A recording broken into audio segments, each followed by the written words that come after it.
ഇന്ന് നമുക്ക് ക്രിസ്പി ആയിട്ടുള്ള തേങ്ങാ ചമ്മന്തിപ്പൊടി എങ്ങനെയാണ് ഉണ്ടാക്കുന്നതെന്ന് നോക്കിയാലോ. വീഡിയോ ഒട്ടും സ്കിപ്പ് ചെയ്യാതെ കാണണം കേട്ടോ. വെളുത്തുള്ളി, ഇഞ്ചി, ചെറിയ ഉള്ളി, പിന്നെ വറ്റൽ മുളക്, വെളുത്തുള്ളി, ഇഞ്ചി, ചുവന്നുള്ളി ഇത് മൂന്നും ചെറിയ പീസുകളാക്കി മുറിച്ചിട്ടിട്ടുണ്ടേ. നല്ല വലിപ്പമുള്ള 3 തേങ്ങ എടുത്തിട്ടുണ്ടേ. ആദ്യം നമ്മൾ ഇടുന്നത് ഇഞ്ചിയാണ്. എണ്ണയൊന്നും ഒഴിച്ചിട്ടില്ല, വെറുതെ ഇട്ട് മൂപ്പിക്കുന്നതാണ്. അതിൻ്റെ കൂടെ തന്നെ വെളുത്തുള്ളിയും ചുവന്നുള്ളി എല്ലാം കൂടെ ഇട്ട് മൂപ്പിച്ചെടുക്കുന്നുണ്ട്.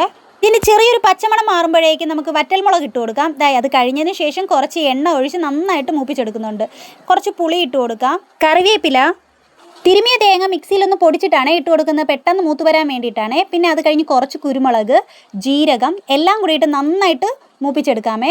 ഇതും ഞങ്ങൾക്കല്ല തയ്യാറാക്കുന്ന, പുറത്ത് കൊണ്ടുപോകാൻ വേണ്ടിയിട്ട് ഒരാൾക്ക് ചെയ്ത് കൊടുക്കുന്നതാണ്. അവസാനം ഉപ്പും കൂടെ ഇട്ട് നമ്മുടെ ചമ്മന്തിപ്പൊടി ഇവിടെ തയ്യാറായിരിക്കുകയാണ്. കുറച്ചും കൂടി നന്നായിട്ട് മൂപ്പിച്ചതിന് ശേഷം മിക്സിയിലൊന്ന് പൊടിച്ചെടുത്ത് കഴിഞ്ഞാൽ നമ്മുടെ സ്വാദിഷ്ടമായ ചമ്മന്തിപ്പൊടി തയ്യാറായിരിക്കുകയാണ്. അത്രയേ ഉള്ളൂ. നെക്സ്റ്റ് വീഡിയോയിൽ കാണാം. ബൈ.